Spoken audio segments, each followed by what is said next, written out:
સમાચારો પણ આવી રહ્યા છે। ઠંડીને લઈને અહીંયા રાહતના સમાચાર છે, કારણ કે આગામી 5 દિવસમાં ઠંડીમાં ઘટાડો નોંધાશે। સૌરાષ્ટ્ર કચ્છ ઠૂઠાવવા માટે તૈયાર રહેવું પડશે, કારણ કે હવામાન વિભાગે કોલ્ડ વેવની આગાહી આપી દીધી છે।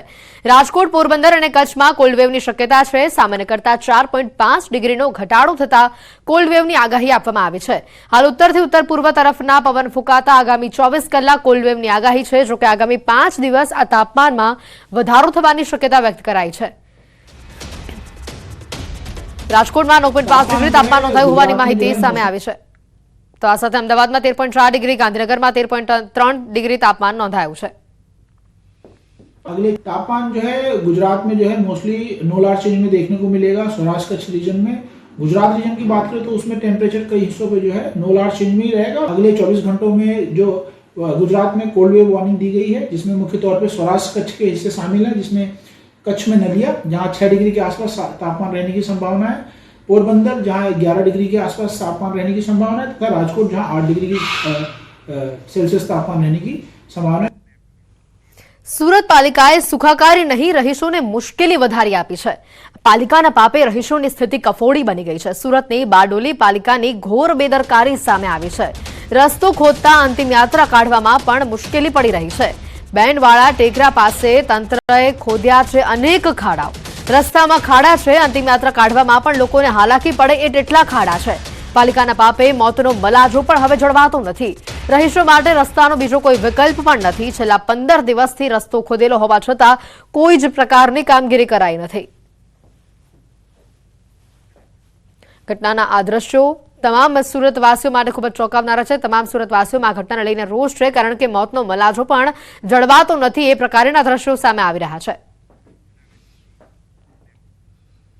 जूनागढ़नी सोसायटीमां पाणीनी पाइपलाइन तूटता इमारत समूह पाणीनो फुवारो उछळ्यो। जूनागढ़ना पटेल नगरमां पाणीनी पाइपलाइन तूटी अने जेना कारणे अपार्टमेंटना 3જા माळ सुधी फुवारो उड्यो। एटલું જ નહીં, અડધો કલાક સુધી પાણીના ફુવારા ઉડતા રહ્યા। રોડના કામ દરમિયાન પાણીની લાઇન તૂટતા આ બનાવ બન્યો છે અને જેના કારણે સોસાયટીની અંદર હજારો લીટર પાણીનો બગાડ થયો। આ બનાવથી રહીશોને કોન્ટ્રાક્ટરની બેદરકારીનો આક્ષેપ કરી રહ્યા છે।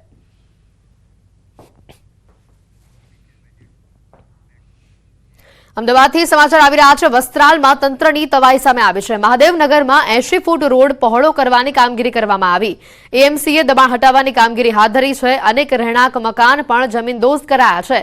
રામજી મંદિરથી તક્ષશિલા સુધી 80 ફૂટના રોડ પહોળો કરવામાં આવ્યો। ટીપી રસ્તો પહોળો કરવામાં આવતા અનેક સોસાયટીના રહેણાંક મકાન જમીનદોસ્ત થયા હતા। મહાદેવનગરમાં 80 ફૂટ રોડ પહોળો કરવાની જે કામગીરી કરવામાં આવી અને જેના કારણે અનેક લોકોના મકાન જમીનદોસ્ત થયા અને જેના આ દ્રશ્યો પણ સામે આવ્યા। આ કામગીરીથી રહીશોમાં રોષનો માહોલ પણ જોવા મળ્યો।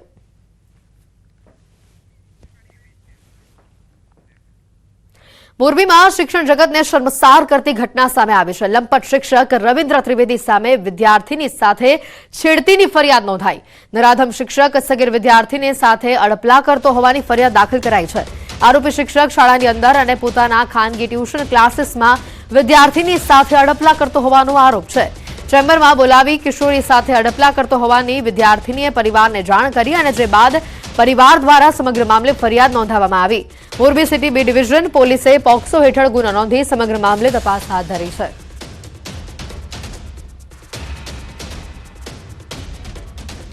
तो आ तरफ सूरत वीर नर्मद दक्षिण गुजरात यूनिवर्सिटी में एनएसयूआई द्वारा विरोध करवामां आव्यो। ताजेतरमां ज यूनिवर्सिटी परिसर में विजय कटारिया नामना विद्यार्थी द्वारा कुलपतिनी गाड़ी आगळ दारूनी खाली बोटल भरेल कोथळो फेंकवामां आव्यो।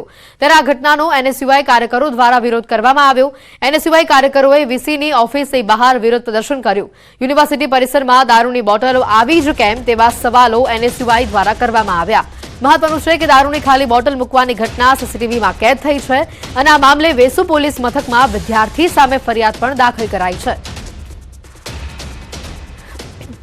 दक्षिण गुजरातनी सौथी मोटी वीर नर्मद यूनिवर्सिटीना केम्पसमांथी दारूनी बोटलो मळવાનો मामलो सामे आवता कुलपति द्वारा तपासना आदेश आपवामां આવ્યા છે। ત્યારે એનએસયુઆઈના આગેવાનો દ્વારા આજે કહી શકાય કુલપતિની ઓફિસે પહોંચવામાં આવ્યો છે, વિરોધ કરવામાં આવ્યો છે। આપણે સીધા વાત કરીશું, આપનું નામ અને શાના માટે આ વિરોધ? મારું નામ મિતેશ અડિયા છે, ઉપપ્રમુખ પ્રદેશ NSY.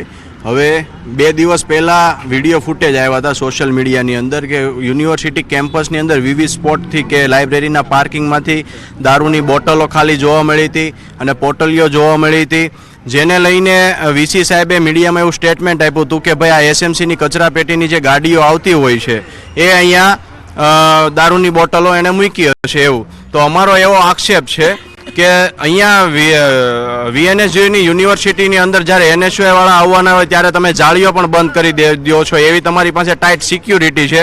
એટલા બધા CCTV કેમેરા છે, જ્યારે કોઈ બી વિદ્યાર્થી ગેરરીતિ પરીક્ષામાં કરતો હોય તો એ તમે એને પકડી લ્યો છો કેમેરાની અંદર. છતાંય આ દારૂની બોટલો આવી ક્યાંથી? તમારી પાસે એટલા કેમેરા છે તો તમે એની ઉપર કાર્યવાહી શું કરી? મતલબ કહેવાનો મિનિંગ અમારો એવો છે કે જો તમે SMCનું આમાં નામ લ્યો છો તો તમે SMC ઉપર કંઈ તપાસ કરી ખરા?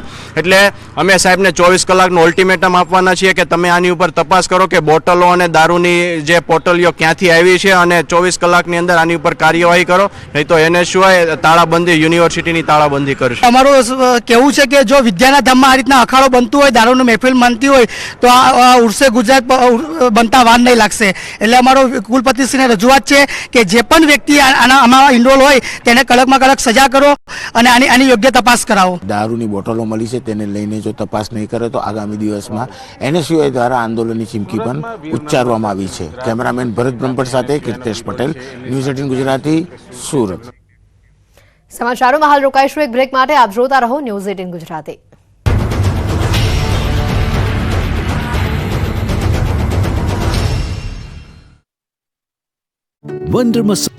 અમદાવાદના જોધપુર વિસ્તારના શાકભાજી ફેરિયાઓ માટે મહાનગરપાલિકા દ્વારા શાક માર્કેટ બનાવવામાં આવી છે, પણ જોધપુરમાં શાકભાજીનું વેચાણ કરતા ફેરિયાઓને ત્યાં જવું નથી. વેપારીઓના મતે પ્રહલાદનગરમાં બનાવેલી પાકી શાક માર્કેટમાં કમાણી થતી નથી, જેથી બળજબરીપૂર્વક જોધપુરમાં જ રોડ પર રેકડીઓ રાખીને શાકભાજીનું વેચાણ કર્યું. જે અંગેની ફરિયાદ મળતા મહાનગરપાલિકાની ટીમે રેકડીઓ ઉઠાવવા પહોંચી, ત્યારે શાકભાજીના વેપારીઓ અને મનપાના કર્મચારીઓ વચ્ચે રકઝક થઈ. શાકભાજીની રેકડીઓ ઊંધી વાળી દીધી, મારામારી થઈ, જોરદાર બબાલ થઈ. જોધપુર ગામથી શાકભાજી માર્કેટ દૂર કરાતા નોંધાવ્યો વિરોધ. અગાઉ AMCના બાઉન્સર દ્વારા શાકભાજી વિક્રેતાઓને માર માર્યો હોવાનો પણ આક્ષેપ મુકાયો છે, જેથી 200થી વધુ પરિવાર ધરણા શરૂ કરી ચૂક્યું છે. શાકભાજી વેચાણ માટે વૈકલ્પિક વ્યવસ્થા કરવી આપવાની માંગ છે. જો કે કોઈ નિવેડો નહીં આવે તો આવતીકાલથી આમરણ ઉપવાસ પર જવાની પણ ચીમકી છે. ઘરમાં તોડફોડ, બારીઓના તૂટેલા કાચ, બાથરૂમમાં ભાંગફોડ, સામાન વેરવિખેર, વાહનોમાં નુકસાન, ખુલેલી તિજોરી. બબાલ અને તોડફોડના દાહોદના બોરખેડાના રાબડિયા ફળિયાના દ્રશ્યોનું કારણ છે પ્રેમ સંબંધ. આ વિસ્તારમાં રહેતા એક યુવાનને એક દીકરી સાથે પ્રેમ થઈ ગયો, જે તેની પ્રેમિકાને ભગાડી જતા દીકરીવાળાઓએ રાબડિયા ફળિયામાં પહોંચી આતંક મચાવ્યો. 20થી 25 લોકોના ટોળાએ રાબડિયા ફળિયામાં ઘૂસીને ઘરે ઘરે જઈને તોડફોડ કરી.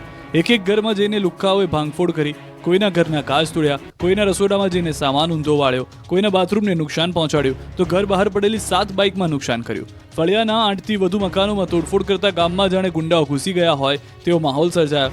લોકોનો આક્ષેપ છે કે ઢોર, બકરા, રૂપિયા લઈ ગયા. આ અંગેની ફરિયાદ કરતા પોલીસ ઘટના સ્થળે પહોંચી હતી. જમીન પર પગ મૂકતા જ ભગવાન યાદ આવતા ચાલવામાં પણ ફાફા પડી રહ્યા છે તે મહાશય છે ગેંગસ્ટર. પોલીસથી બચવા આરોપી વડોદરાથી સાળંગપુર 200 કિલોમીટર ચાલીને ભાગી ગયો. ધરપકડથી બચવા સાળંગપુરથી આણંદ વડોદરાને દમણ પહોંચ્યો, પણ પોલીસે પાતાળમાંથી પણ ક્રિમિનલ કલ્પેશ કાછિયાને શોધી કાઢ્યો. ફ્રૂટના વેપારીને વ્યાજે આપેલા નાણાંની વસૂલાત માટે ધાક ધમકી આપી આપઘાતનો પ્રયાસ કરવા માટે મજબૂર કરવાના ગુનામાં નામચીન ક્રિમિનલ કલ્પેશ કાછિયાની પોલીસે ધરપકડ કરી. કેનેડાથી આવેલા પુત્ર સાથે રહેવા આરોપી દમણ ભાગી ગયો. ત્યાં પોલીસ પહોંચતા 6થા માળના બાથરૂમમાંથી 4થા માળની બારીના છજા પર છુપાયેલો જોવા મળ્યો હતો. પોલીસે પકડીને વડોદરા લાવ્યો. અહીં બરાબરની સરભરા કરી. બાદમાં વરઘોડા કાઢતા પોતાના પગ પર ચાલી શકતો નહોતો અને લંગડાતો જોવા મળ્યો. કલ્પેશને અકોટા વિસ્તારમાં આવેલા તેના ઘરે લઈ જવામાં આવ્યો, જ્યાં પોલીસ તપાસ કરવામાં આવી. આરોપીને લઈ પહોંચતા લોકોના ટોળા ભેગા થયા. વડોદરામાં ભયનો માહોલ ઉભો કરનાર કાછિયા પગેથી ચાલી પણ શકતો ન હતો. કંઈક આ રીતે શિક્ષકોએ લુણાવાડામાં સંગ્રામ કર્યો. ગુજરાતભરમાંથી આવેલા શિક્ષકોએ બદલી કેમ્પને લઈને બબાલ કરતા કડકડતી ઠંડીમાં વાતાવરણ ગરમાઈ ગયું. 15 દિવસ અગાઉ બદલી કેમ્પ રાખવામાં આવ્યો હતો, પરંતુ કોઈ કારણોસર મોકૂફ રાખીને 19 ડિસેમ્બરે બદલી કેમ્પ રાખ્યો, જેને લઈને રાજ્યભરમાં શિક્ષકો લુણાવાડા જિલ્લા શિક્ષણ અધિકારી કચેરીએ પહોંચી ગયા. ગાત્રો થીજવતી ઠંડીમાં વહેલી સવારમાં શિક્ષકો તો પહોંચી ગયા, પરંતુ જિલ્લા શિક્ષણ અધિકારી જ ન આવતા શિક્ષકોનો પિત્તો ગયો. મોટી સંખ્યામાં આવેલા શિક્ષકોએ બદલી કેમ્પ સ્થળે હોબાળો મચાવ્યો. દૂર દૂરથી આવેલા શિક્ષકોને ધર્મનો ધક્કો થતા રોષ ફેલાયો. અધિકારીઓ સમયસર ન આવતા કેમ્પસમાં હલ્લાબોલ કરી કચેરી માથે લીધી. હાજર કર્મચારીઓનો ઉધડો લઈ લીધો.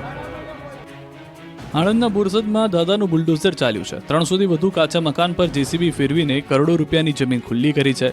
આણંદની બોરસદ ચોકડી પર ગેરકાયદેસર ઝૂંપડપટ્ટીના દબાણો હટાવવા મામલે મંત્રી ભરતભાઈ પટણીએ અસરગ્રસ્ત પરિવારોની મુલાકાત લીધી.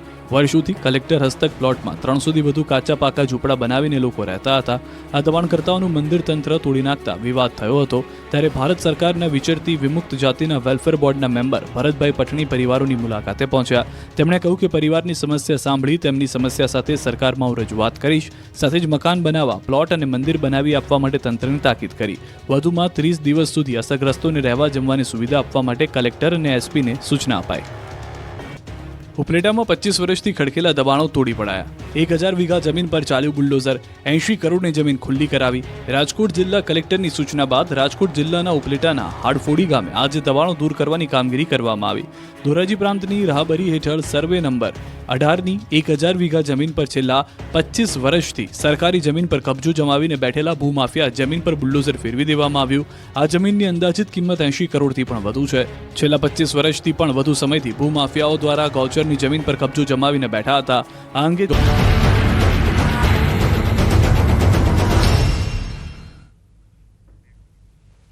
બ્રેક બાદ આપનું સ્વાગત છે. અંબાજીથી સમાચાર આવી રહ્યા છે. મોબાઈલ સ્નેચિંગની ઘટના સામે આવી છે. યાત્રિકનો મોબાઈલ લઈને લૂંટારૂ ફરાર થયું છે. મોબાઈલ સ્નેચિંગની ઘટના સીસીટીવીમાં કેદ થઈ. અજંતાની ગલીમાં 2 અજાણ્યા શખ્સો બાઇક ઉપર વાત કરતા યાત્રિકનો મોબાઈલ ઝૂંટવીને ત્યાંથી ફરાર થયા.